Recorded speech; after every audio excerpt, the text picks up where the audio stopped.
Yakni adalah rangkuman dari Marineford versi partnya. Cerita akan mengisahkan perjuangan dari Luffy yang akan menyelamatkan kakaknya yaitu Ace. Apakah nanti Luffy bisa menyelamatkannya? Simak terus sampai habis. Tapi sebelum kita menuju topik utama, jangan lupa untuk klik subscribe dan nyalakan lonceng notifikasinya agar selalu mendapatkan update seputar alur cerita anime dari kami. Dan berikut alur cerita One Piece Arc Marineford versi efek anime. Arc dibuka dengan sampainya Ace di markas pusat. Setelah beberapa lama di sana, acara pengeksekusian dimulai. Dalam acara tersebut dihadiri oleh orang-orang terkuat, seperti Fleet Admiral, Wakil Admiral, tentunya juga Shichibukai. Selain itu, mereka juga mempersenjatai tempat tersebut untuk berperang dengan Shirohige. Untuk mengabadikan sejarah pengeksekusian Ace, Angkatan Laut menyiarkan kejadian itu di semua layar lebar. Tujuannya agar para penduduk bisa mengetahui apa yang terjadi nantinya. Mengingat peperangan ini akan menjadi sejarah besar bagi bajak laut dan Angkatan Laut. Di sisi itu, Garp tidak menyetujui hal itu. Tapi sayangnya ia tidak bisa apa-apa. Kemudian ia pergi ke tempat Ace dulu. Di sana ia berbicara tentang Luffy dan masa lalunya. Tak lama setelah itu upacara dimulai. Seperti yang diketahui, bahwa Ace hanya bisa pasrah dan merenungi saja. Sebelum dimulai, Sengoku membuka rahasia besar pada kehidupan Ace, di mana ia mengatakan kalau Ace memiliki darah yang sama dengan iblis. Tak lain adalah Goldie Roger. Sengoku bisa mengulik kehidupan Ace melalui informasi dari Chipperpole. Mengingat siapa yang dekat dengan Roger, maka harus dieksekusi. Pada waktu itu, desas-desus Roger memiliki anak beredar. Diketahui keberadaannya di Pulau Betrilla di South Blue. Atas hal itu, petinggi pemerintahan memutuskan untuk membunuh anak tersebut. Hingga sampai memaksa seorang yang mengandung anak akan dieksekusi. Dengan itu menimbulkan kericuan besar di pulau itu. Tapi sayangnya, pemerintahan tidak berhasil mencari darah keturunan dari Roger.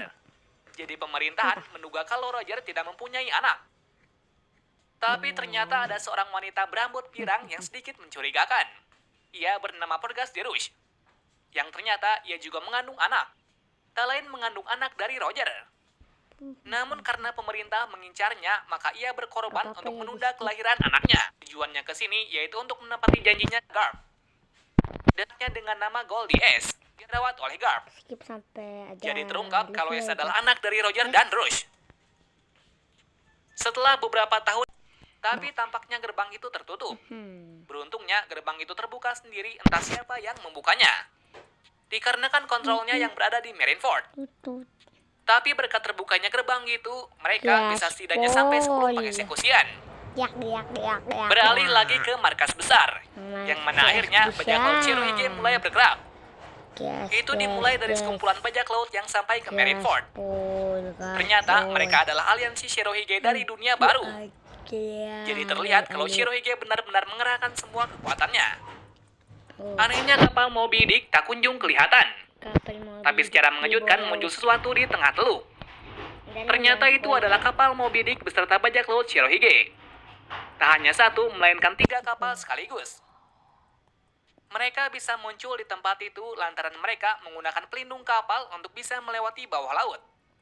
Dan seperti yang dikira, Shirohige membawa kelompok terkuatnya yaitu Divisi 1 Marco dan 14 komandan lainnya yang sangat kuat. Atas hal itu membuat Sengoku terkejut, karena ia tidak menduga kalau Shirohige muncul dari bawah. Seperti julukannya, yaitu manusia terkuat, Shirohige dengan lantang mengatakan apakah anaknya baik-baik saja. Nah, perkataan itu membuat Sengoku jengkel. Di sisi Ace, ia pun cukup terkejut, karena Shirohige turun tangan sendiri datang ke sini. Tak berapa lama, Shirohige pun mengawali peperangan ini.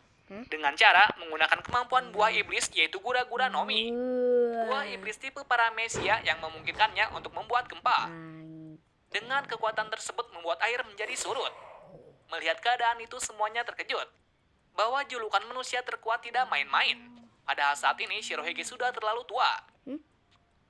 Kali ini kita diperlihatkan masa lalu dari Ace. Yang mana ia sebenarnya cukup lama bersama dengan Luffy. Namun karena perjanjian mereka, Ace memutuskan untuk pergi dulu untuk memulai bajak lautnya. Lantaran Luffy akan menjadi bajak laut setelah 3 tahun darinya. Di perjalanan menjadi bajak laut, Ace dengan cepat membuat kelompoknya. Bajak lautnya bernama Spade. Dan tak berapa lama juga, ia mempunyai buah iblis merah-merah Nomi. Dengan kekuatan tersebut, bajak lautnya menjadi terkenal. Atas hal itu membuat pemerintahan mulai mencarinya. Sampai suatu ketika, Ace pergi ke salah satu bajak laut terkuat yaitu Akagami Shanks. Tujuannya untuk berterima kasih kepada Shanks karena telah menjaga Luffy. Melihat Ace adalah kakaknya Luffy, Shanks sangat senang. Pada saat itu Ace mengungkapkan kalau ia akan mengelilingi dunia. Jika itu terpenuhi, maka dirinya akan melawan orang terkuat yaitu Shirohige. Sampai suatu ketika akhirnya ia mulai mencoba untuk bertarung dengan Shirohige. Tapi sayangnya ia malah dihadang oleh orang tadi kenal yaitu Jinbei. Di sini terungkap juga kalau Jinbei bukanlah anggota dari Shirohige. Melainkan Jinbei melakukan balas budi dengan menjaga Shirohige di balik layar. Mendengar hal itu, Ace pun menghajarnya tanpa ampun. Tapi ternyata tidak semudah itu.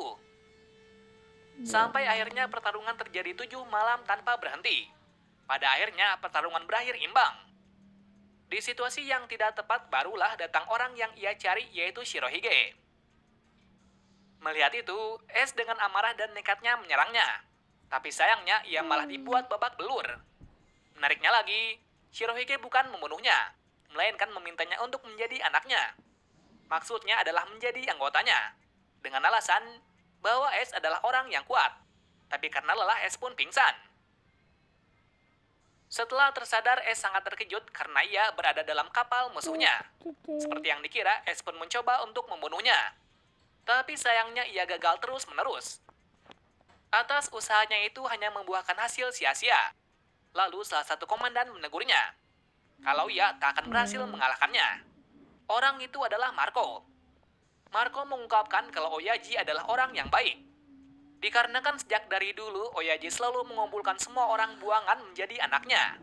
Oleh sebab itu, Marco beserta lainnya memanggilnya dengan Oyaji. Setelah mendengar hal itu, Ace mulai berhenti menyerang Shirohige. Bahkan ia dijadikan anggota divisi 2 Shirohige. Mulai dari situ ia menjadi terkenal. Karena sudah merasa dekat, Ace mulai memberitahukan bahwa ia adalah anak dari Roger. Tapi tampaknya Shirohige tidak marah sama sekali. Malahan, ia mengatakan entah dari mana berasal, yang pasti di kapal ini semua adalah keluarga. Mendengar hal itu, Ace sangat terharu. Kembali ke pertarungan, yang mana tsunami yang dibuat oleh Shirohige sampai ke tempat dari Luffy dan lainnya. Dengan itu, kapal tersebut mengikuti arus mundur. Pada titik tertentu, Luffy dan Buggy sangat panik. Akan tetapi, sepertinya Jinbei mengetahui kalau itu adalah perbuatan dari Shirohige. Tahu akan hal itu, ia meminta semuanya untuk tenang.